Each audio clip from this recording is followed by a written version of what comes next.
이야기꾼 채널에 오신 여러분, 환영합니다. 결혼식이 끝나자마자 시어머니가 축의금을 전부 들고 사라졌습니다.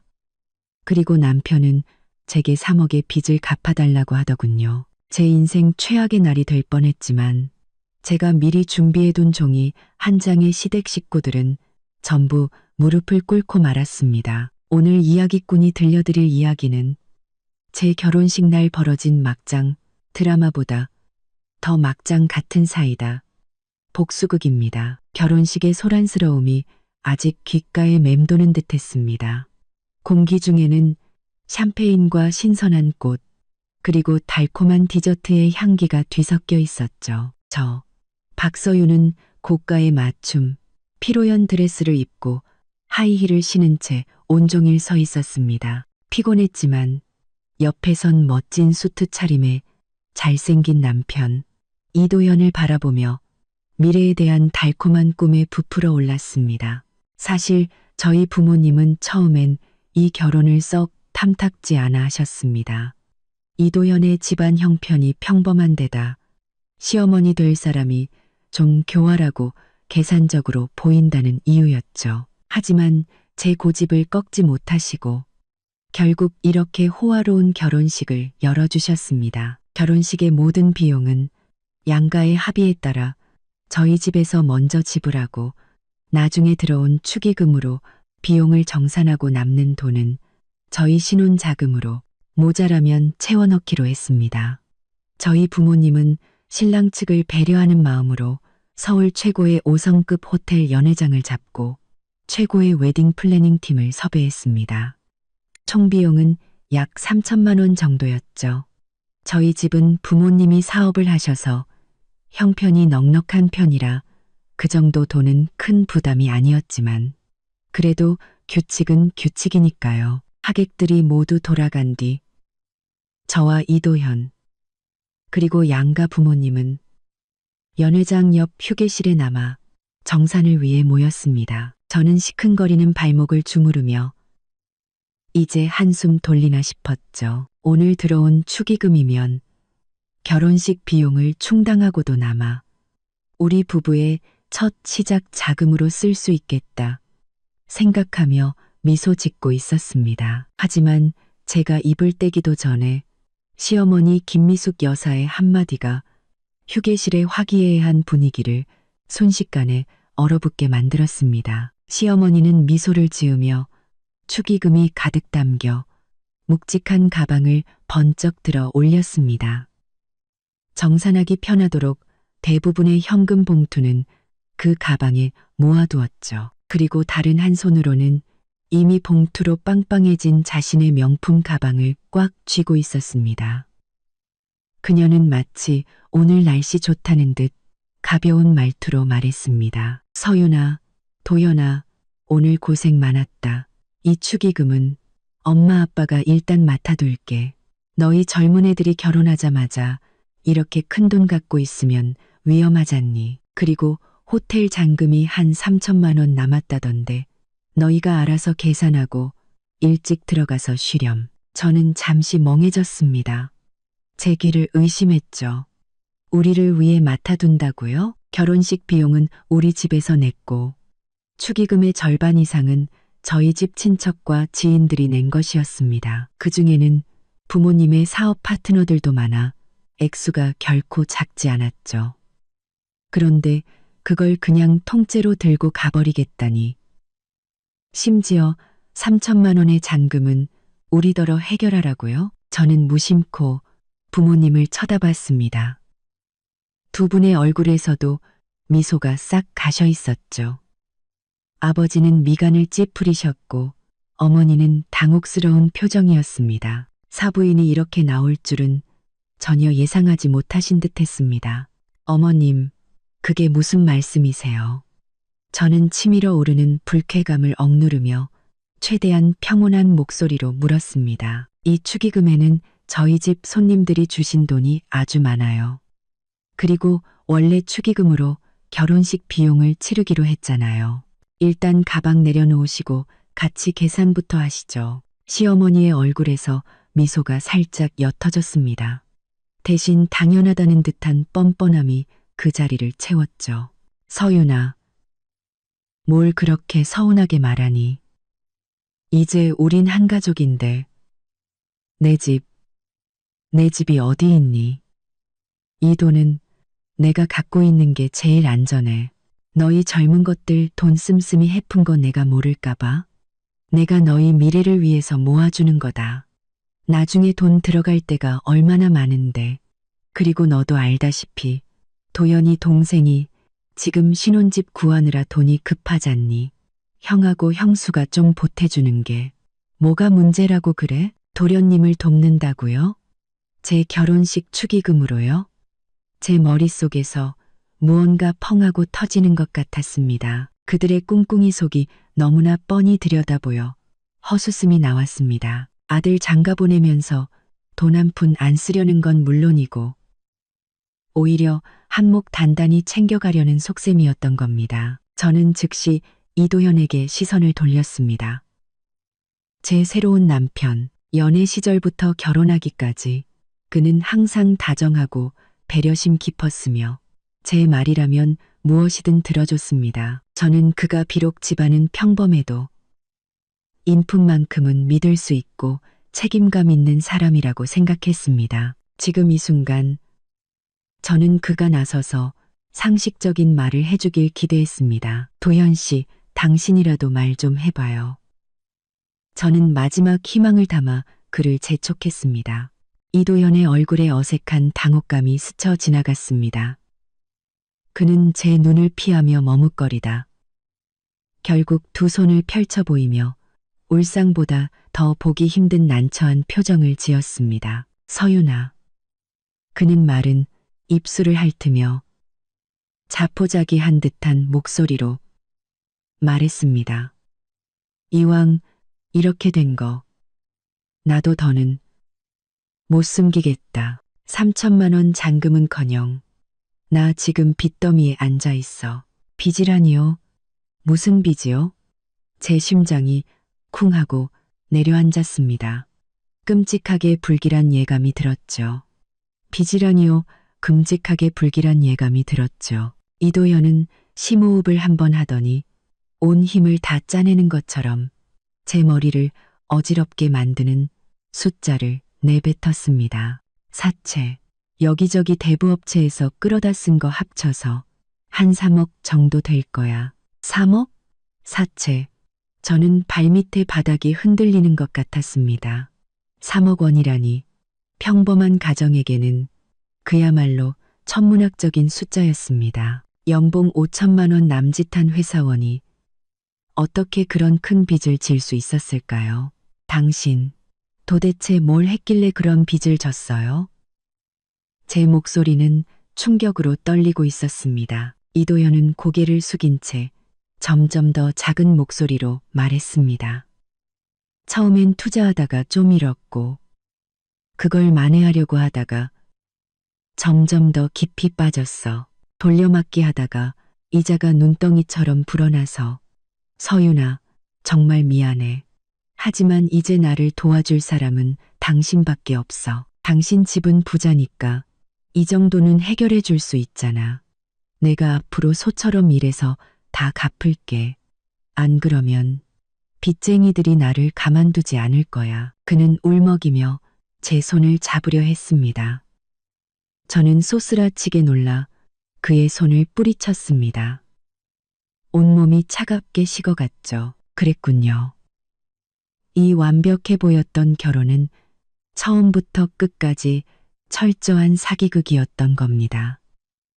그들 가족은 처음부터 모든 계획을 짜놓았던 것입니다. 시어머니가 축의금을 챙기는 것은 현금을 최대한 긁어 모으기 위함이었고 제가 기댈 곳이라 믿었던 이도현이라는 남자는 사실 거대한 빚더미 그 자체였습니다. 그가 저와 결혼한 가장 큰 이유는 아마도 제 집안의 재력을 보고 이 천문학적인 빚을 해결해 줄 사람으로 저를 점찍었기 때문이겠죠. 파렴치한 인간들.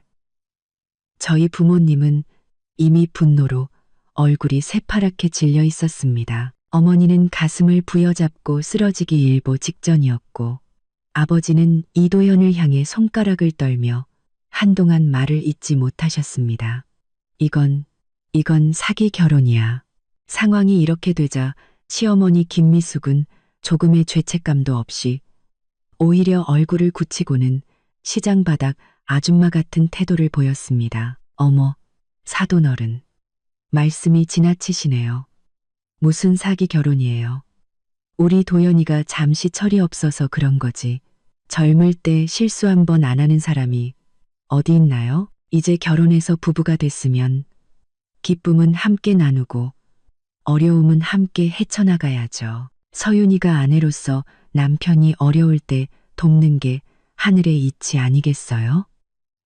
사돈댁은 돈도 많으시면서 3억 원이 뭐 그리 대수라고 제 아들이 빚쟁이들한테 죽는 꼴을 보고 싶으세요? 기쁨은 함께, 어려움도 함께라.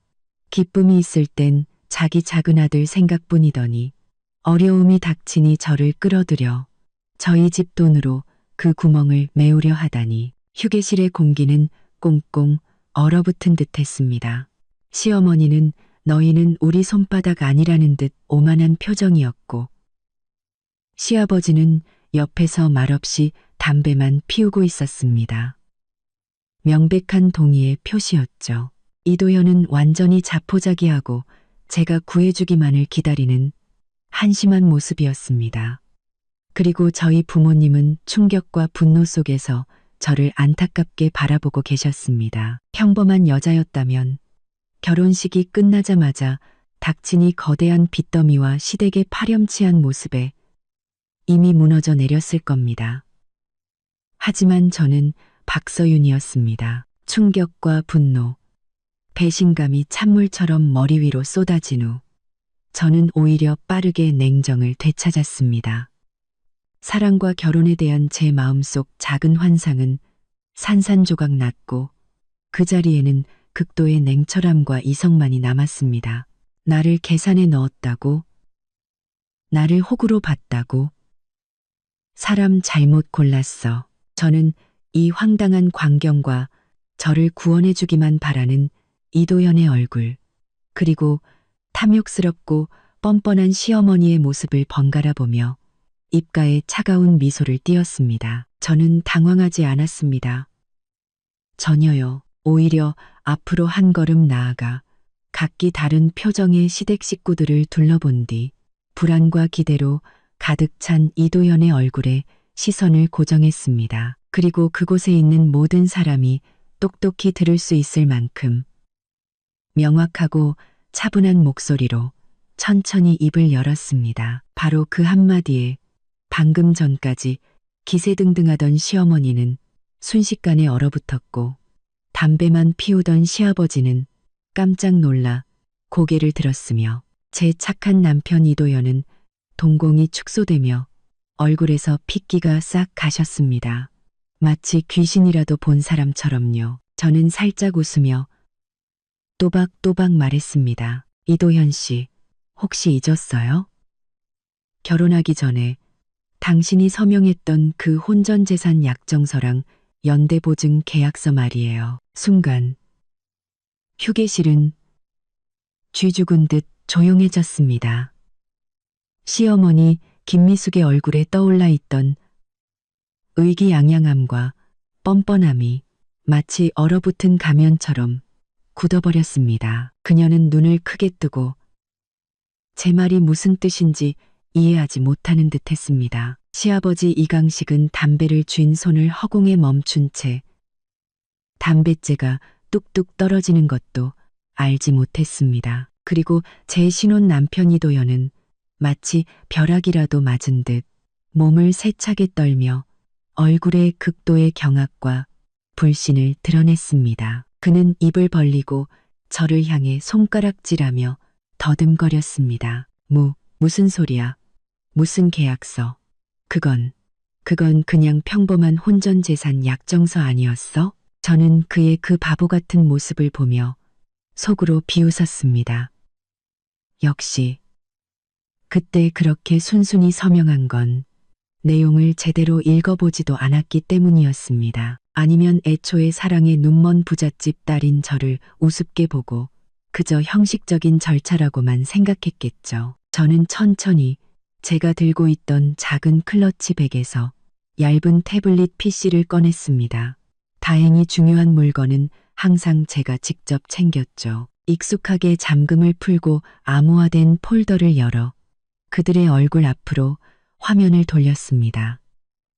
화면에는 두 개의 문서, 스캔본 표지와 핵심 조항 페이지가 선명하게 보였습니다. 하나는 혼전 재산 약정서였고 다른 하나는 개인 채무 보증 및 연대 책임 계약서라는 제목이 눈에 띄게 적혀 있었습니다. 저는 두 번째 계약서를 가리키며 아나운서처럼 명확한 어조로 핵심 조항을 읽어 내려갔습니다. 계약서에는 명시되어 있습니다. 계약자 이도연은 본 계약 체결일까지 계약자 박서윤에게 알리지 않은 어떠한 채무도 존재하지 않음을 확인한다. 만약 추후 이도연에게 알리지 않은 혼전 채무가 발견될 경우 해당 채무는 전적으로 이도연 개인이 부담하며 박서윤과는 무관하다. 또한 박서윤의 권익 보호를 위해 이도연은 자발적으로 개인 및 가족의 미래, 모든 소득 및 재산을 담보로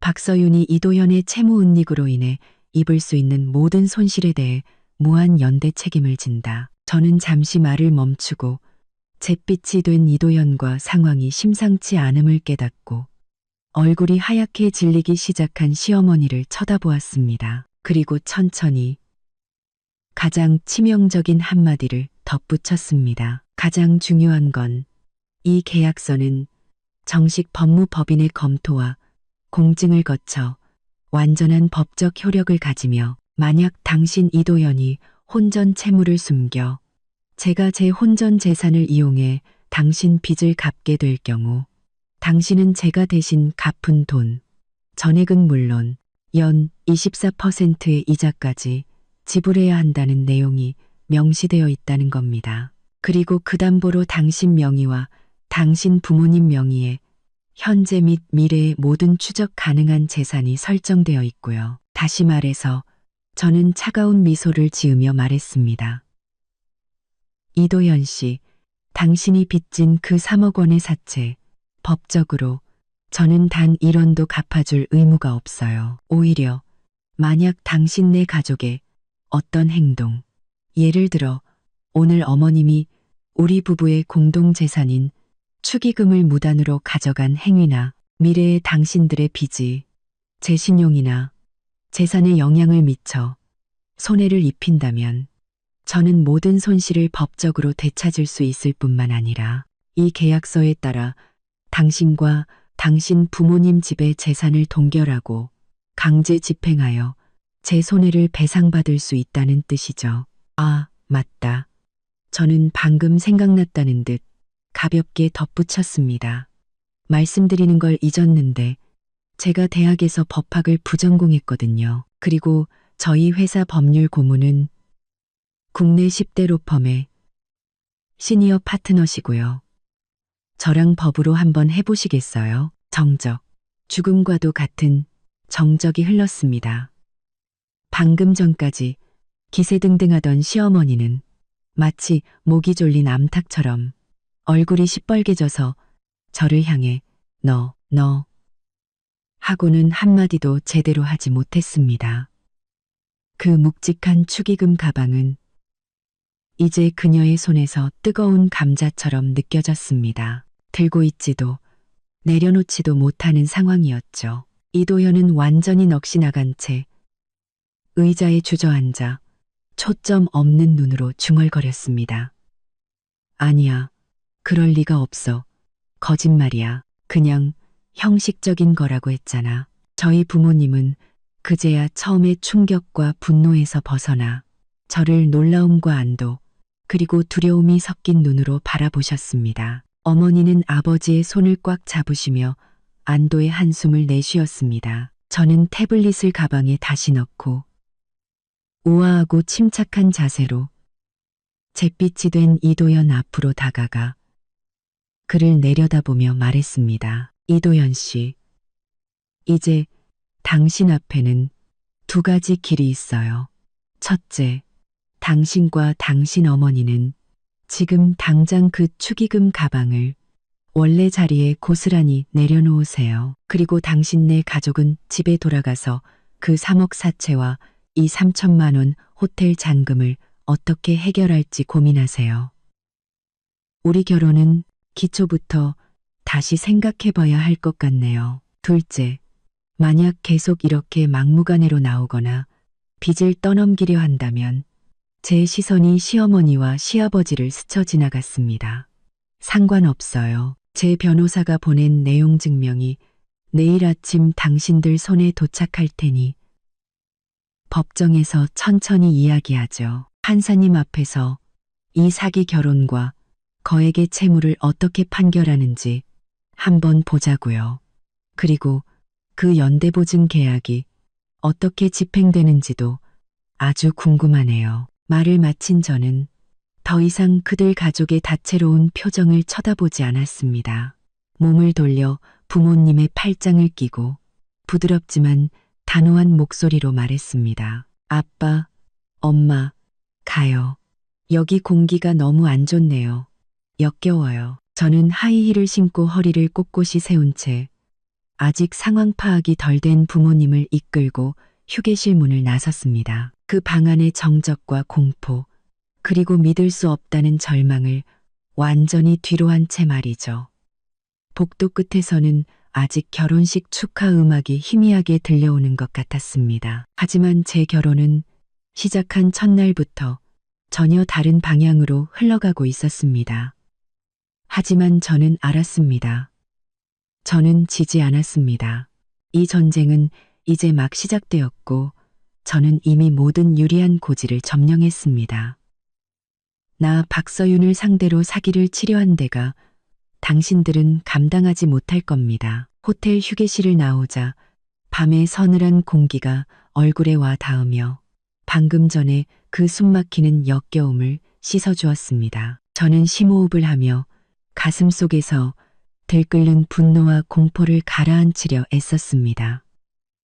만약 제가 조금 더 신중하지 않았더라면, 만약 제가 원칙을 지키지 않았더라면 지금의 저는 그들이 정교하게 짜놓은 함정에 빠져 앞으로 수십 년간 남편의 빚을 갚는 악몽 속에서 살게 되었을 겁니다. 서윤아, 너 언제 그런 계약서를 쓰게 한 거니? 우린 전혀 몰랐는데. 어머니는 아직 가시지 않은 떨림이 섞인 목소리로 제 팔을 꼭 붙잡았습니다. 안타까움과 두려움이 섞인 목소리였죠. 아버지는 말씀이 없으셨지만 굳게 닫힌 입술과 무거운 눈빛이 같은 질문을 던지고 있었습니다. 두 분은 항상 제 선택을 존중해 주셨고 제 결혼 문제에 있어서도 이도현의 집안 형편에 대한 우려가 있었지만 제 고집에 결국 양보하셨습니다. 하지만 상대가 이렇게 흉계를 품고 있을 줄은 꿈에도 모르셨겠죠. 저는 부모님의 팔을 꼭 껴안으며 두 분이 전해주는 온기와 지지를 느꼈습니다. 배신감으로 인해 차갑게 식었던 마음이 조금은 녹아내리는 것 같았습니다. 호텔 입구에서 기사가 차를 가져오길 기다리며 저는 최대한 차분한 목소리로 말했습니다. 아빠, 엄마, 사실 이도현 씨와 결혼을 결정하기 전부터 그 사람 어머니가 돈을 유난히 밝힌다는 걸 어렴풋이 느끼고 있었어요. 몇 번이나 우리 집이 잘 사니까 앞으로 자기네를 많이 도와줘야 한다고 암시했거든요. 그리고 이도현 씨도 가끔 자기가 하는 투자에 대해 얘기했는데 들어보면 하나같이 신뢰가 가지 않았어요. 제가 그를 사랑했지만 우리 집안 전체를 위험에 빠뜨릴 만큼 이성을 잃지는 않았어요. 저는 잠시 말을 멈추고 설명을 이어갔습니다. 그래서 혼인신고를 하기 전에 저희 회사 법률 고문이신 박 변호사님께 특별히 자문을 구했어요. 변호사님의 조언과 도움으로 강화된 버전의 혼전 계약서를 준비했죠. 겉보기에는 평범한 재산 증명서처럼 제 혼전 재산은 그와 무관하다는 내용이었지만 핵심은 그 뒤에 붙은 보증 계약서였어요. 그때 이도현 씨에게는 그냥 형식적인 절차고 우리 부모님을 안심시켜 드리기 위한 거라고 말했죠. 아마 그는 저를 아내로 맞이하는 것만으로도 큰 이득이라고 생각했거나 내용을 제대로 읽어보지도 않고 아주 흔쾌히 서명했어요. 지금 생각해보면 그의 그 흔쾌함은 저라는 순진한 부잣집 딸을 완전히 손에 넣었다고 생각해서 빨리 올가매고 싶었던 마음이었겠죠. 사냥꾼이 종종 사냥감의 모습으로 나타난다는 걸 그는 몰랐던 거예요. 우리 딸 똑똑하네. 정말 그렇지 않았다면 어머니는 끔찍한 결과를 상상하기 싫다는 듯 말을 잇지 못하고 눈시울을 붉혔습니다. 사채 3억에 저렇게 계산적인 시댁이라니. 이건 밑빠진 독이야. 아버지는 깊은 한숨을 내쉬며 제 손등을 토닥였습니다. 잘했다. 아빠가 예전에 널 너무 오냐오냐 키웠어. 네가 행복하면 그만이라고 생각해서 제대로 사람을 봐주지 못했구나. 앞으로 이 일은 어떻게 할 거니? 이 결혼 이대로는 안 되겠지. 이 결혼 절대 이대로는 안 되죠. 저는 단호하게 말했습니다. 하지만 지금 당장 우리가 이혼하자고 해서 해결될 문제가 아니에요. 오늘 저런 짓을 한 사람들이 내일은 무슨 억지를 부릴지 몰라요. 우리가 주도권을 쥐고 오늘의 행동에 대한 대가를 반드시 치르게 해야 해요. 그때 제 휴대폰이 울렸습니다. 박 변호사님이었습니다. 박서윤 씨, 결혼식은 잘 끝났습니까? 별일 없었죠? 박 변호사님의 온화한 목소리가 들려왔습니다. 저는 잠시 옆으로 비켜서서 방금 전에 있었던 일을 간결하게 설명했습니다. 시어머니가 축의금을 모두 가져간 것, 이도현이 3억의 사채를 고백한 것, 그리고 제가 계약서를 꺼내 보였을 때 그들의 반응까지요. 전화기 저편에서 박 변호사님은 잠시 침묵하더니 다시 입을 열었을 때는 목소리에 전문가의 냉철함과 약간의 차가움이 묻어났습니다. 알겠습니다. 박서윤 씨, 아주 침착하고 정확하게 대처하셨습니다. 그 계약서는 법적으로 완벽하게 유효합니다. 특히 무한연대 책임보증 조항은 상대방이 중대한 채무를 은닉한 상황에서 우리에게 극도로 유리하게 작용할 겁니다. 그는 잠시 말을 멈추고 계속했습니다. 이제 즉시 행동을 취해야 합니다. 첫째, 증거를 확보하세요. 결혼식 청구서, 대략적인 축의금 액수, 특히 서윤 씨 댁 친지들이 낸 축의금 액수를 부모님께 여쭤보세요. 그리고 오늘 충돌 상황에 대한 녹음이나 증인이 있으면 좋습니다. 호텔 휴게실에 CCTV가 있었을까요? 공용 공간에는 있겠지만 휴게실 안에는 없을 수도 있어요. 하지만 저희 부모님과 호텔 매니저가 그 자리에 있었으니 증인이 될 수 있고 제가 충돌 초반에 무의식적으로 휴대폰 녹음 버튼을 눌렀던 것 같아요. 저는 급히 휴대폰을 확인했습니다. 다행히 오디오 파일 하나가 녹음 중이었습니다.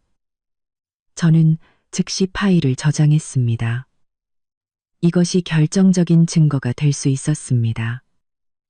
다혜는 급히 휴대폰을 확인했습니다. 아주 좋습니다. 박 변호사님이 칭찬했습니다. 둘째, 축의금에 관해서는 시어머니가 무단으로 가져간 것은 법적으로 부부 공동 재산을 침해한 행위입니다. 이를 근거로 먼저 압박을 가할 수 있습니다. 셋째, 가장 중요한 것은 이도현 씨의 3억 사채입니다. 이것은 그의 개인 혼전 채무로 서윤 씨와는 무관합니다. 방금 녹음한 파일이 그가 채무를 직접 인정한 증거로 매우 중요합니다. 지금 즉시 내용 증명을 작성해서 상대방에게 계약서의 법적 효력을 명확히 알리겠습니다. 내용에는 첫째, 불법적으로 점유한 축의금의 즉각적인 반환 요구. 둘째, 이도현 씨의 혼전 채무가 개인의 책임이며 서윤 씨와 무관함을 확인. 셋째, 만약 그의 채무 문제로 서윤 씨에게 피해가 발생할 경우 계약서의 구상권 및 보증 조항을 즉시 발동할 것이라는 경고를 담을 겁니다. 이 내용 증명은 오늘 밤 바로 이도현 씨와 그 부모님 이메일로 전자버전을 보내고 내일 아침 등기 우편으로 원본을 발송하겠습니다. 이것은 경고이자 공식적인 증거 수집 절차입니다. 네, 변호사님. 그렇게 진행해 주세요. 전문가가 나서니 마음이 한결 든든해졌습니다. 서윤 씨, 부모님과 함께 안전하게 계시고 당분간은 이도현 씨나 그 가족과 단독으로 만나지 마세요. 모든 소통은 가급적 서면이나 제3자가 있는 곳에서 진행하시고요.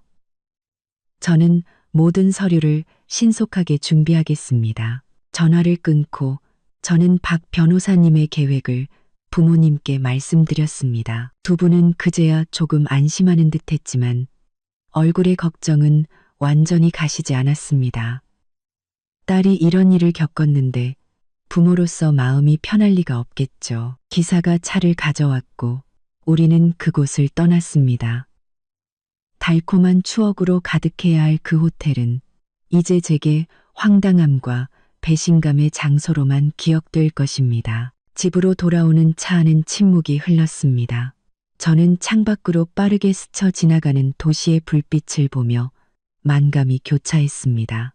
불과 하루 전, 저는 미래를 꿈꾸는 신부였지만 하루 만에 저는 제 남편과 법정 다툼을 준비해야 하는 신세가 되었습니다. 인생의 전환이 이토록 드라마틱할 수 있을까요? 하지만 슬픔에 잠겨 있을 시간은 없었습니다.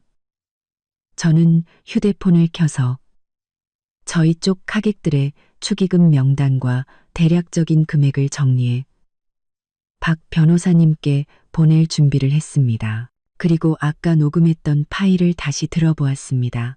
축의금을 가져가겠다는 시어머니의 뻔뻔한 목소리, 3억의 빚을 고백하며 자포자기한 이도현의 목소리, 그리고 제가 계약서를 꺼냈을 때의 그 정적까지 제 마음은 다시 한번 차갑고 단단해졌습니다. 이도현 씨, 당신이 그 3억이라는 숫자를 입에 올린 순간부터 우리 사이에는 차가운 이해타산과 법적 책임만이 남은 겁니다. 한편 호텔 휴게실은 전혀 다른 풍경이었습니다.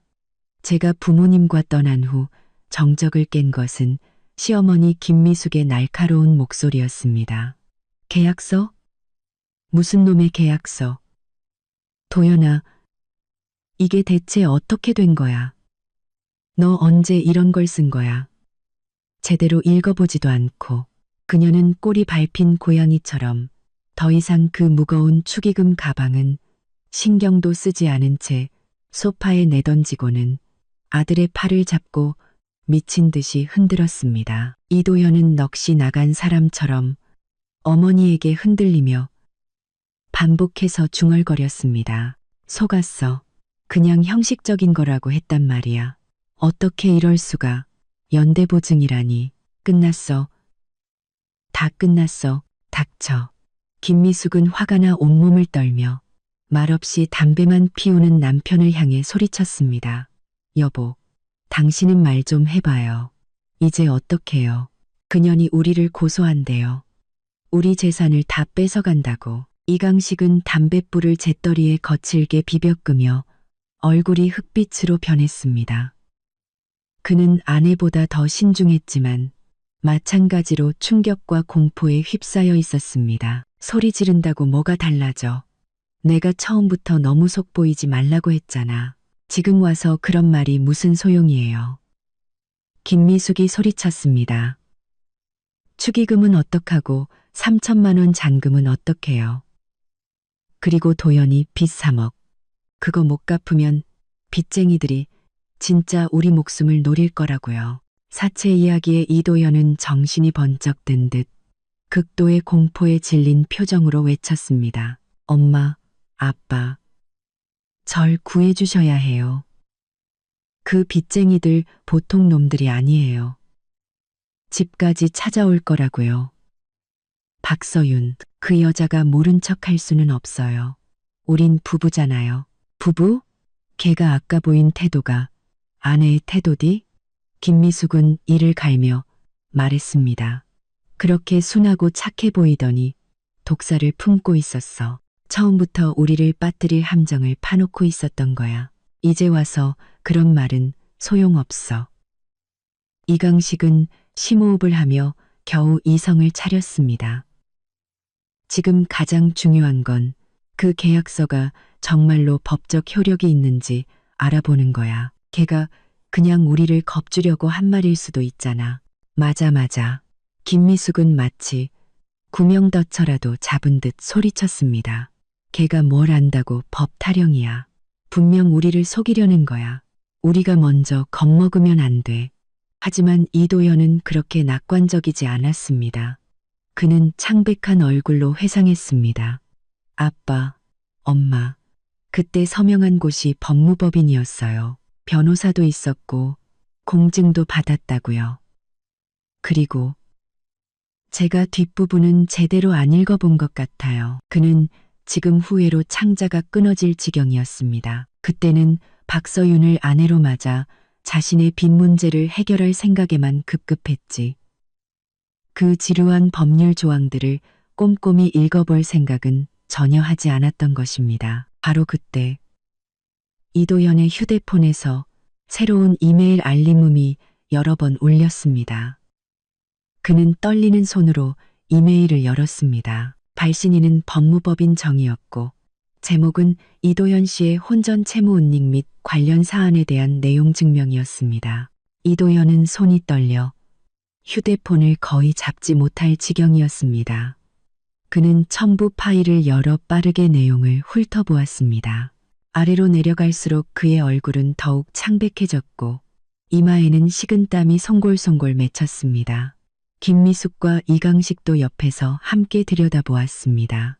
많은 법률 용어는 이해하지 못했지만 핵심 내용은 파악할 수 있었습니다. 내용 증명에는 이도현이 거액의 혼전 채무를 숨긴 것이 사기 행위에 해당할 수 있음을 명시하고 그 계약서 조항을 인용하여 정해진 기간 내에 축의금을 반환하고 채무 귀속을 명확히 하며 그에 상응하는 법적 책임을 질 것을 요구했습니다. 만약 이행하지 않을 시 재산 가압류 및 자산 동결을 포함한 법적 조치를 즉시 취할 것이라고 경고했습니다. 법무법인의 붉은 직인이 찍힌 하얀 종이는 차갑고 권위적이었습니다.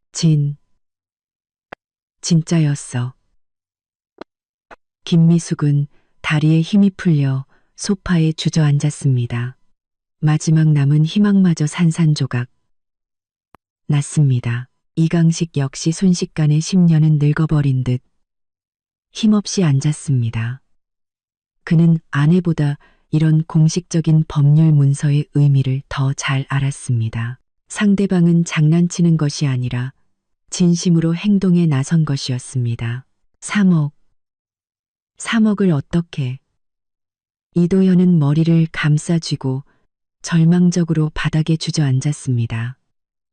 이제 다 끝났어. 휴게실에는 거친 숨소리와 절망적인 신음소리만이 가득했습니다. 방금 전까지 며느리를 어떻게 구워 삶아 이득을 챙길까 궁리하던 가족은 이제 거대한 공포와 위기 속에 빠져들었습니다. 3천만 원의 호텔 잔금은 마치 사형 선고처럼 느껴졌고 더 무서운 것은 곧 닥쳐올 사채업자들의 빚 독촉과 법적 소송이라는 이중의 압박이었습니다. 차가운 현실은 마치 얼음물처럼 그들의 머리 위로 쏟아졌습니다. 그들은 마침내 그 순해 보이던 며느리이자 아내가 결코 자신들이 마음대로 주무를 수 있는 부드러운 감이 아니라 오히려 이빨이 부러질 수 있는 단단한 강철판이었다는 사실을 깨달았습니다. 신혼 첫날 밤의 서프라이즈는 이제 막 그 흉측한 위력을 드러내기 시작했습니다. 그리고 저는 이미 안전하고 따뜻한 제 집으로 돌아와 박 변호사님의 지휘 아래 체계적인 반격을 준비하고 있었습니다. 이 게임의 규칙은 이제부터 제가 정합니다. 어릴 적부터 자라온 집에 돌아오니 익숙한 환경과 부모님의 무조건적인 지지가 잔뜩 긴장했던 신경을 조금은 풀어주었습니다. 엄마는 즉시 따뜻한 우유를 데워주셨고 아빠는 소파에 앉아 굳은 표정으로 말이 없으셨습니다. 아직도 그 충격에서 완전히 벗어나지 못하신 듯 했습니다. 서윤아, 일단 따뜻한 것 좀 마시고 진정해. 엄마는 따뜻한 우유잔을 제 손에 쥐어주며 안쓰러운 눈으로 저를 바라봤습니다. 오늘 많이 힘들었지? 그런 끔찍한 일을 겪고 저는 잔을 받아들었습니다. 우유의 온기가 손바닥을 통해 전해져 오며 약간의 위안을 주었습니다. 엄마, 난 괜찮아. 억울하기보다는 분노와 공포가 더 커. 내가 만약 대비책을 세워두지 않았다면 지금쯤 울고불고 난리가 났을 거야. 아빠가 고개를 들고 복잡한 눈빛으로 저를 바라봤습니다. 서윤아, 너 정말 그 모든 걸 미리 준비했던 거니? 연대 보증까지 생각하고. 아빠는 그제야 제가 호텔에서 보여준 침착함과 단호함을 완전히 이해하신 듯 했습니다. 아빠의 기억 속에서 저는 항상 보호가 필요한 공주님이었으니까요. 저는 잔을 내려놓고 부모님을 진지하게 바라봤습니다. 아빠, 엄마. 제가 좀 냉정하게 변했다고 생각하실 수도 있어요. 하지만 이도현 씨가 그 3억 사채를 고백한 순간부터 이건 더 이상 단순한 가족 갈등이나 고부 갈등이 아니에요. 이건 명백한 사기 결혼이고 경제적 사기예요. 그들 가족은 처음부터 좋은 마음이 아니었어요. 제가 강하게 나가지 않으면 우리는 뼈까지 발라먹힐 거예요. 저는 숨을 고르고 말을 이었습니다. 저는 이도현 씨에게 분명 감정이 있었어요. 그렇지 않았다면 결혼하지도 않았겠죠. 하지만 그 감정은 그와 그 가족의 계산 앞에서 아무 가치가 없었어요. 지금 가장 중요한 건 우리 자신, 특히 우리 집의 재산을 지키는 거예요. 감정에 휘둘리면 우리는 나락으로 떨어질 뿐이에요. 아빠는 한참 동안 침묵하시더니 마침내 고개를 강하게 끄덕이며 단호한 눈빛으로 말씀하셨습니다. 내 말이 맞다. 아빠가 잠시 생각을 잘못했다. 그렇게 남을 해치려고 작정한 사람들에게는 조금의 동정도 베풀 필요가 없어. 네가 하고 싶은 대로 해. 아빠와 엄마는 전적으로 널 지지한다. 돈이 필요하든 인맥이 필요하든 모든 말만 해. 엄마도 고개를 끄덕이며 동의하셨습니다. 부모님의 전폭적인 지지를 받으니 제 마음속 마지막 불안감도 사라졌습니다. 이것이 바로 제 든든한 배경이었습니다. 그때 제 휴대폰이 다시 울렸습니다.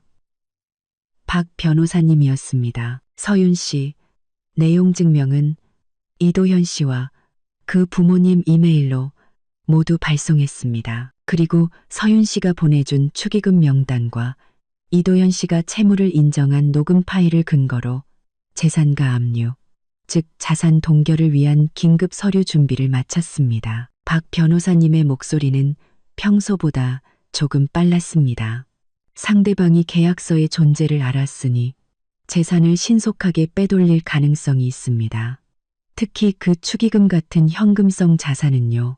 그래서 지금 즉시 법원에 이도현 및 그 부모 명의의 주요 은행 계좌, 부동산, 차량 정보에 대한 동결을 신청할 것을 제안합니다. 동결액은 우선 4억 5천만 원으로 설정해서 사채 원금 3억과 예상이자 그리고 결혼식 관련 분쟁 금액을 포함하도록 하겠습니다. 이것이 그들의 돈줄을 끊어버리는 가장 확실한 방법이며 그들에게 엄청난 심리적 압박을 줄 겁니다. 소송 전 재산 가압류라니 이건 정말 강력한 수단이었습니다. 신청이 받아들여지면 이도현과 그의 부모님은 은행 계좌가 동결되어 큰 금액의 거래를 할 수 없게 되고 부동산과 차량도 압류되어 매매나 명예 이전이 불가능해집니다. 그들의 경제적 생명줄을 바로 끊어버리는 셈이죠. 변호사님, 신청에 필요한 조건이나 성공 가능성은 어떤가요? 충분한 이유가 있습니다. 이도현의 거액 혼전 채무 은닉은 사기 혐의가 있으며 결혼의 기초를 흔드는 중대한 분쟁 사유입니다. 시어머니가 부부 공동 재산인 축의금을 무단으로 횡령한 점, 그리고 우리에게는 계약서, 녹음 파일, 내용 증명 등 소송에서 이겼을 때 채무를 집행하지 못할 위험이 있다는 것을 증명할 증거들이 충분합니다. 법원에서 우리의 가압류 신청을 받아들일 가능성은 매우 높습니다. 제가 아는 판사님께 이 상황의 긴급성과 심각성을 설명하고 오늘 밤 안에 결정서를 받아내 내일 아침 바로 동결을 집행할 수 있도록 최선을 다해 보겠습니다. 오늘 밤 결정, 내일 아침 동결이라니 박 변호사님의 일 처리 속도는 정말 놀라웠습니다. 상대방이 제대로 정신 차리기도 전에 허를 찌르는 최고의 반격이었습니다. 좋아요, 변호사님. 그렇게 진행해 주세요. 제가 서명해야 할 서류가 있으면 언제든 보내주세요. 바로 처리하겠습니다. 저는 망설임 없이 동의했습니다. 적에게 베푸는 자비는 곧 자신에 대한 잔인함입니다. 이왕 이렇게 된 거 가장 빠르고 강력한 수단으로 그들의 저항 의지를 꺾어버려야 했습니다. 알겠습니다. 관련 서류는 바로 준비해서 보내드리겠습니다. 서윤 씨, 아주 잘하고 있습니다. 침착함을 유지하세요. 이 싸움, 우리가 이길 확률이 아주 높습니다. 박 변호사님의 칭찬과 격려에 힘을 얻어 전화를 끊고 저는 부모님께 이 계획을 말씀드렸습니다. 두 분은 자산 동결이라는 무서운 법적 조치에 조금 놀라셨지만 이내 저를 전적으로 지지해 주셨습니다. 그래, 그렇게 해야지. 그들에게 본때를 보여줘야 해. 그 후 몇 시간 동안 저는 거의 눈을 붙이지 못하고 박 변호사님과 이메일, 전화로 신청 서류의 세부 사항을 확인하고 전자 서명을 했습니다. 박 변호사님 사무실 역시 밤새 불이 꺼지지 않았습니다. 새벽녘 박 변호사님으로부터 메시지가 왔습니다. 서윤 씨, 해냈습니다. 법원의 가압류 결정서가 나왔습니다. 내일 아침 법원 집행관들이 이도현 및 그 부모 명의의 관련 계좌와 재산을 모두 동결할 겁니다. 이 메시지를 보고 저는 길게 숨을 내쉬었습니다. 가장 중요하고도 첫 번째 단계가 성공적으로 마무리되었습니다. 이도현, 김미숙 씨, 당신들의 좋은 날은 이제 막 시작됐을 뿐이에요. 한편 정 씨 집안은 지옥 같은 풍경이었습니다. 내용 증명을 받은 후 김미숙은 1시간 넘게 온갖 악담을 퍼부으며 저를 저주했습니다. 이강식은 밤새 담배만 피워대 거실은 연기로 자욱했고 이도현은 살아있는 시체처럼 소파에 누워 있었습니다. 그의 휴대폰에서는 대부업체들의 빚독촉 문자와 전화가 끊임없이 울렸지만 그는 받을 용기가 없어 결국 전원을 꺼버렸습니다. 안 돼. 이렇게 앉아서 당할 수만은 없어. 김미숙이 벌떡 일어났습니다. 축의금. 그래, 축의금이 아직 우리 손에 있잖아. 이 돈이면 한동안 버틸 수 있어. 내일 아침 당장 은행에 가서 돈을 다 찾아 숨겨놓을 거야. 그년이 뭘 어쩔 건데. 이강식이 쉰 목소리로 말했습니다. 내용 증명의 축의금은 부부 공동 재산이라서 당신이 마음대로 가져가면 불법이라고 쓰여 있었어. 법? 법이 다 뭐야? 걔가 우릴 고소한다는데 무슨 법을 따져. 김미숙이 소리쳤습니다. 이 돈은 내 아들 결혼식 때 받은 돈이니 내 돈이야. 이 돈 없으면 호텔 잔금 3천만 원은 어떡하고 도연이 빚은 어떡해. 굶어 죽으라는 소리야. 이도현은 빚이라는 말에 몸을 떨며 공포에 질려 말했습니다. 엄마 말이 맞아. 일단 돈부터 확보해야 해. 그날 밤 정씨 가족은 아무도 잠들지 못했습니다. 공포와 분노, 절망 속에서 그들은 이 불공평한 상황에 어떻게 맞서 싸울지 궁리했지만 더 큰 그물이 이미 그들을 덮치고 있다는 사실은 알지 못했습니다. 다음 날 아침 김미숙은 일찍 일어나 마지막 남은 체면이라도 지키려는 듯 곱게 차려입고 축의금이 든 가방을 든 채 은행으로 향했습니다. 이강식도 불안한 마음에 그녀를 따라 나섰습니다. 이도연은 빚쟁이들에게 붙잡힐까 두려워 집에 숨어 있었습니다. 그러나 그들이 동네 은행에 도착해 김미숙이 이강식의 카드로 잔액을 조회하고 큰 금액을 이체하려 했을 때 창구 직원은 의아한 표정을 지었습니다. 정 선생님, 죄송합니다만 이 카드는 현재 상태가 이상해서 조회나 이체 업무를 처리할 수 없습니다. 이상이요? 무슨 이상이요? 김미숙의 심장이 쿵 내려앉았습니다. 시스템의 계좌가 동결되었다고 나옵니다. 자세한 이유는 개설 지점이나 관련 사법기관에 문의하셔야 합니다. 동결이라고요. 김미숙의 목소리가 순식간에 높아져 주변 사람들의 시선을 끌었습니다. 그럴 리가 없어요. 뭔가 잘못된 거겠죠. 이강식도 당황하여 신분증을 꺼내며 말했습니다. 다시 한번 확인해 주세요. 뭔가 착오가 있었을 겁니다. 직원이 다시 확인했지만 결과는 같았습니다. 이강식 선생님, 선생님 명의의 이 카드는 확실히 동결되었습니다. 법원에서 발부한 동결 명령서에 따른 조치입니다. 법원 동결 명령서. 김미숙과 이강식은 마치 벼락이라도 맞은 듯 얼굴이 새하얗게 질렸습니다. 어젯밤의 내용 증명이 떠올랐지만 상대방의 행동이 이렇게 빠르고 강력할 줄은 상상도 못했습니다. 김미숙은 포기하지 않고 자신의 카드, 다른 예비 카드, 심지어 이도현 명의의 월급 카드까지 시도했지만 결과는 모두 동결이었습니다. 가족 세 사람의 모든 주요 은행 계좌가 같은 시간에 전부 막혀버린 것입니다. 이것은 그들의 수중에 남은 현금은 주머니 속 몇 푼이 전부라는 것.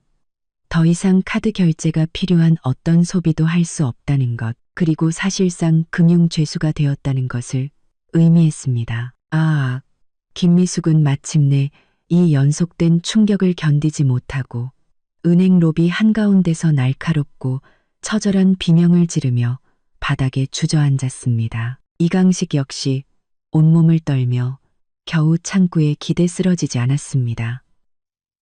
얼굴에는 완전한 절망과 불신이 가득했습니다. 언돌의 창구에 기대 쓰러지지 않았습니다. 그들은 마침내 제가 말했던 연대보증이 빈말이 아니었음을, 그리고 제가 마음먹고 움직였을 때 가진 힘과 결단력이 얼마나 무서운 것인지를 뼈저리게 깨달았습니다. 가장 강해 보였던 시어머니 김미숙이 가장 먼저 무너져 내렸습니다. 그리고 이것은 시작에 불과했습니다. 3천만 원의 호텔 잔금, 3억의 사채, 독촉, 그리고 옴짝달싹할 수 없게 된 그들의 생활. 차가운 법의 철퇴는 이미 가차없이 그들의 얼굴을 강타했습니다. 그리고 이 모든 일은 결혼식이 끝난 지 채 24시간도 되지 않아 벌어진 일이었습니다. 저의 반격은 효율적이고 치명적이었습니다. 은행에서의 소동은 결국 보안 요원이 출동하고 이강식이 흐물흐물해진 김미숙을 겨우 부축해 끌고 나가면서 끝이 났습니다. 집에 돌아오자 억눌렸던 공포와 절망이 화산처럼 폭발했습니다. 김미숙은 더 이상 교활하고 거만하던 시어머니가 아니었습니다. 그녀는 머리를 산발한 채 넋 나간 눈으로 소파에 탄 주저앉아 통곡하다가 이를 갈며 저를 저주했습니다. 박서윤, 이 독한 년, 천벌받을 년, 우리 식구 다 죽이려고 작정했어. 이강식은 밤새 담배만 피워대며 순식간에 20년은 늙어버린 듯 보였습니다. 계좌 동결은 그들이 구명더처처럼 여겼던 축의금을 쓸 수 없게 된 것은 물론 당장의 생활비조차 걱정해야 하는 상황을 의미했습니다. 주머니 속 현금을 다 합쳐도 100만 원이 채 되지 않았습니다. 더욱 그들을 공포에 떨게 한 것은 3천만 원의 호텔 잔금과 3억의 사채였습니다. 호텔에서는 계속해서 결제를 독촉했고 사채업자들은 이제 이도현뿐만 아니라 부모의 휴대폰까지 폭파시키며 협박을 일삼았습니다. 이도현은 이불을 뒤집어 쓴 채방에서 나오지 않았습니다. 다 너 때문이야. 이 한심한 놈. 김미숙의 분노는 마침내 아들에게로 향했습니다. 그녀는 이도현의 방으로 뛰어들어가 그를 마구 때렸습니다. 네가 저지른 짓 때문에 우리 가족이 다 죽게 생겼어.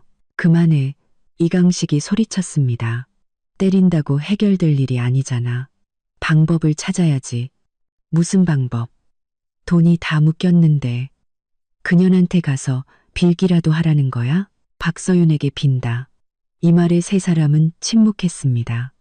그들은 이제 제가 얼마나 냉혹한 사람인지 잘 알았습니다. 그때 이도현의 휴대폰에 카카오톡 메시지가 하나 도착했습니다. 평소 잘 연락하지 않던 먼 친척 동생이었습니다. 형, 큰일 났다며? 형수네 집에서 형이랑 부모님 계좌 다 묶었다던데? 근데 형, 그런 가압류는 보통 30일이 기한이야. 30일 안에 정식으로 소송 안 걸면 풀리게 되어 있어. 이 메시지는 어둠 속 한 줄기 빛과 같았습니다. 30일. 김미숙이 소리쳤습니다. 그래, 계속 묶여있진 않을 거야. 하지만 30일 안에 호텔비도 내야 하고 빚쟁이들도 기다려주지 않아. 이강식의 희망은 금세 사그라들었습니다. 그럼 그년이 소송을 취하하게 만들어야지. 김미숙의 눈에 다시 도끼가 서렸습니다. 우리가 이렇게 앉아서 당할 수만은 없어. 반드시 그년을 무릎 꿇게 만들 거야. 그녀는 이도현에게 명령했습니다. 도현아, 지금 당장 걔한테 전화해서 울면서 빌어. 다 엄마 탓이라고. 너도 피해자라고 해. 그리고 어떻게든 걔 말을 녹음해. 걔가 우리를 함정에 빠뜨렸다는 뉘앙스로 말하게 유도하라고.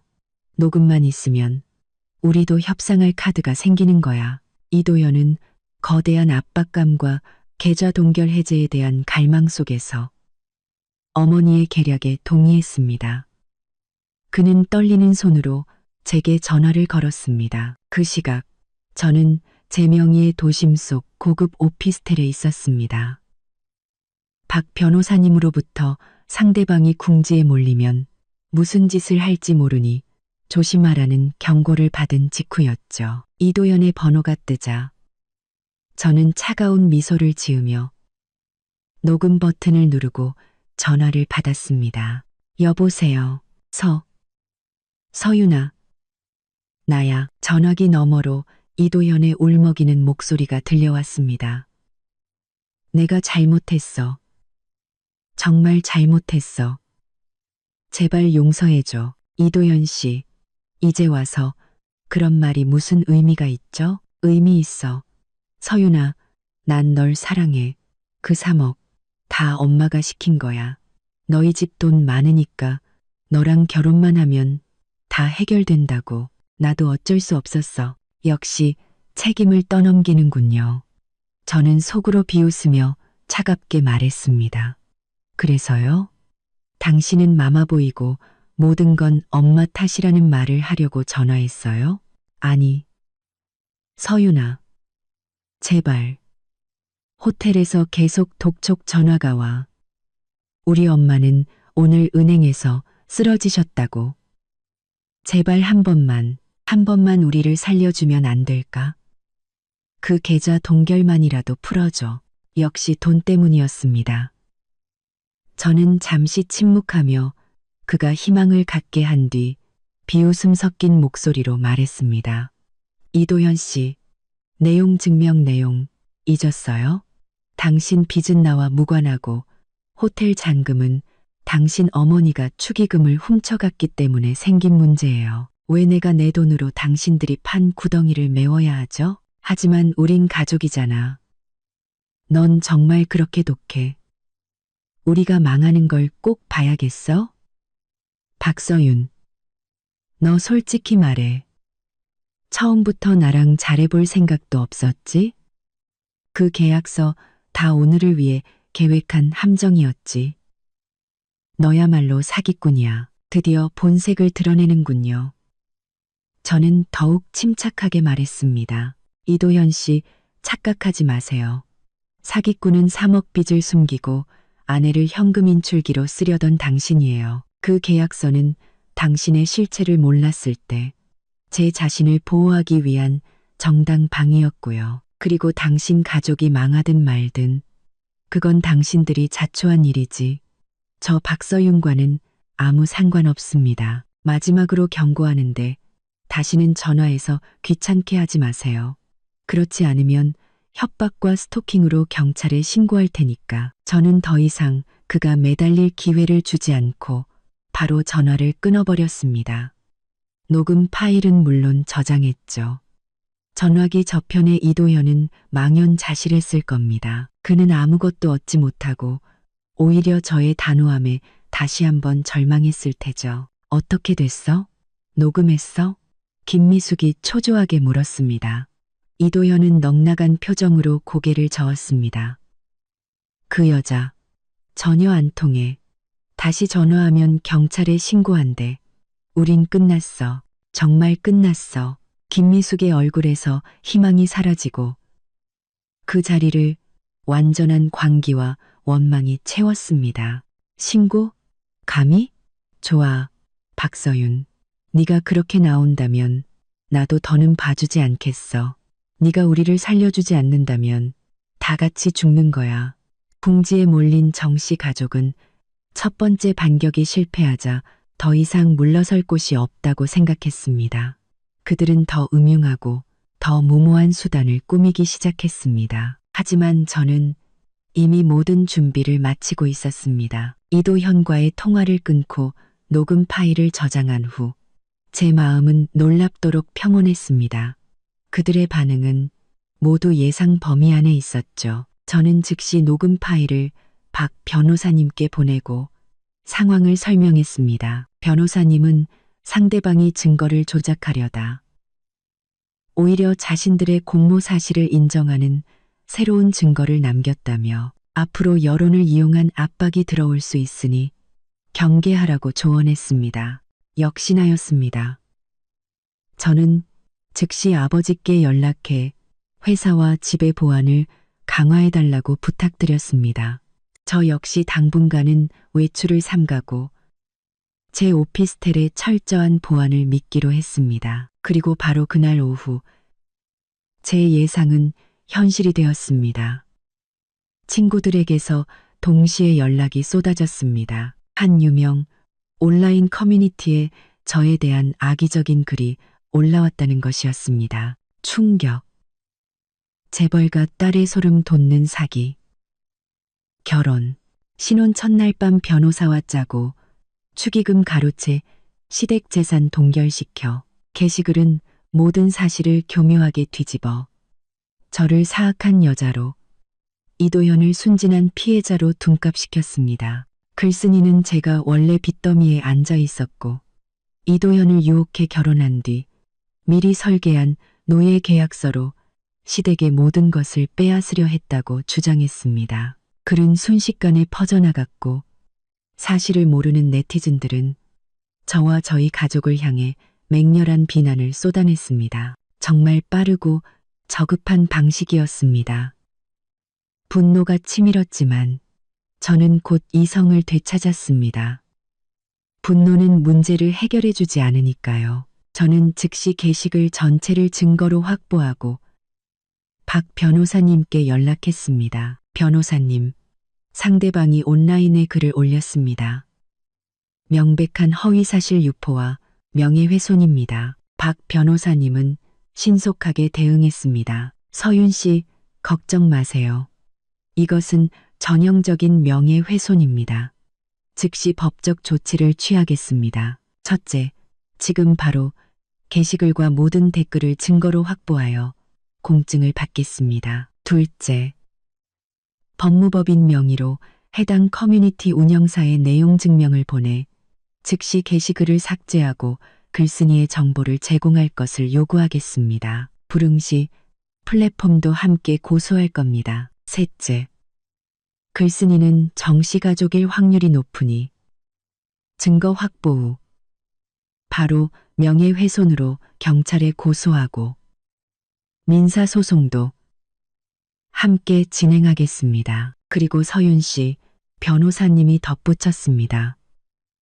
필요하다면 서윤 씨 개인 SNS에 간결하게 사실관계를 밝히는 글을 올리는 것도 방법입니다. 감정적인 비난 없이 법적 사실만을 나열해서 여론을 바로잡는 거죠. 저는 잠시 고민했습니다. 직접 나서는 것은 제 스타일이 아니었습니다. 변호사님, 고소와 내용 증명은 바로 진행해 주세요.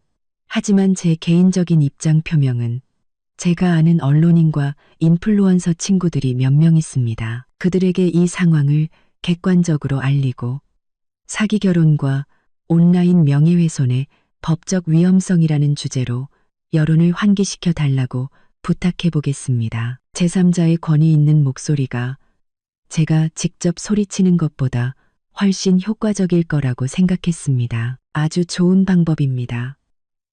법적 압박과 여론 환기를 동시에 진행하죠. 저는 즉시 행동에 옮겼습니다.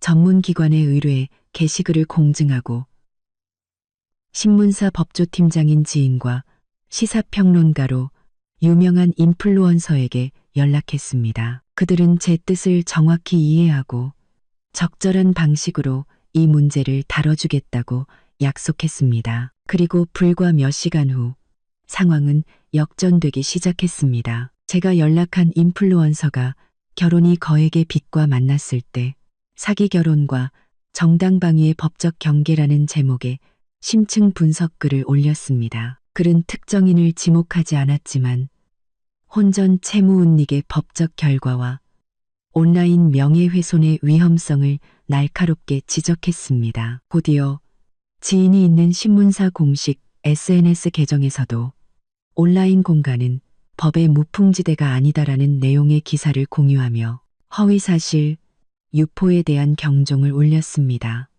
이러한 목소리들이 퍼져나가자 일방적으로 저를 비난하던 여론은 분열되기 시작했습니다. 그리고 결정적인 한 방은 커뮤니티 운영사로부터 나왔습니다. 그날 밤 문제의 게시글은 삭제되었고 그 자리에는 해당 게시물은 허위사실 유포 및 명예훼손 소지가 있어 삭제되었으며 수사기관의 요청에 적극 협조할 것들라는 공지사항이 올라왔습니다. 정 씨 가족이 휘두르려던 여론이라는 칼은 그들의 손에서 떨어져 나갔습니다. 그들은 저에게 상처를 주기는커녕 오히려 명예훼손이라는 또 다른 범죄 증거만 남기게 되었습니다. 박 변호사님은 플랫폼 측이 글쓴이 정보를 제공하기로 약속했으며 경찰도 수사에 착수했다고 알려주었습니다. 저는 그제야 한숨 돌렸습니다. 하지만 저는 알고 있었습니다. 정 씨 가족은 여기서 멈추지 않을 겁니다. 성 씨 가족은 그들은 이성을 잃은 도박사처럼 모든 것을 잃을 때까지 발악할 것입니다. 그리고 저는 그들의 다음 수를 기다리고 있었습니다. 다음번 저의 반격은 그들에게 더욱 뼈아픈 기억을 남겨줄 것입니다. 온라인에서의 소동은 여름날 소나기처럼 빠르게 지나갔지만 저는 이것이 끝이 아님을 직감했습니다. 자산 동결과 여론전 실패로 궁지에 몰린 정 씨 가족은 3억이라는 사채 압박 속에서 더욱 예측 불가능한 행동을 할 수 있었습니다. 저는 수비만 할 것이 아니라 그들의 저항 의지를 완전히 꺾어버릴 결정적인 한 방을 날려야 했습니다. 다음 날 저는 박 변호사님 사무실을 다시 찾았습니다. 서윤 씨, 경찰에서 연락이 왔습니다. 게시글을 올린 IP는 변두리 PC방이었고 가짜 신분증을 사용해서 추적이 어렵다고 합니다. 예상했던 바였습니다. 하지만 저는 개의치 않았습니다. 변호사님, 그건 중요하지 않아요. 경찰 수사 착수만으로도 충분한 압박이 됐을 겁니다. 이제 이 소모적인 싸움을 끝내고 싶어요. 문제의 핵심인 이도현 씨의 3억 사채를 우리가 직접 해결하는 건 어떨까요? 직접 해결한다고요? 설마 빚을 대신 갚아주려는 건 아니요. 저는 단호하게 말을 끊었습니다. 그의 빚을 갚아주는 게 아니라 사들이는 겁니다. 사들인다. 고요? 박 변호사님의 눈이 빛났습니다. 네. 변호사님께서 이런 부실 채권을 전문적으로 다루는 자산관리회사나 자본과 연결될 수 있으신가요? 우리가 그 대부업체들로부터 이도현 씨의 채권을 아주 싼 값에 사들이는 겁니다. 그렇게 되면 이도현 씨의 채권자는 우리가 되는 거죠. 박 변호사님은 즉시 제 의도를 파악했습니다. 그러니까 우리가 채권자가 되어 빚 독촉의 주도권을 완전히 가져오겠다는 거군요. 3억 원짜리 빚 잘만 하면 몇 천만 원에 가져올 수도 있습니다. 법적으로 완벽하게 합법적인 채권 양수도 계약이죠. 맞아요. 상상해 보세요. 이도현 씨가 온갖 불법 추심에 시달리는 대신 어느 날 갑자기 저희가 지정한 자산관리회사로부터 귀하의 채권자가 변경되었으니 앞으로 모든 채무 상환은 이쪽으로 하시기 바랍니다. 라는 공식 문서를 받았을 때의 표정을요. 이것은 경제적 압박을 넘어선 완전한 심리적 우위의 확보입니다. 서윤 씨, 정말 대단한 발상입니다. 이건 단순히 빚을 해결하는 차원을 넘어 상대의 심장을 쥐고 흔드는 수예요. 제가 아는 부실 채권 전문가가 있습니다. 즉시 연락해서 가능성을 타진해 보겠습니다.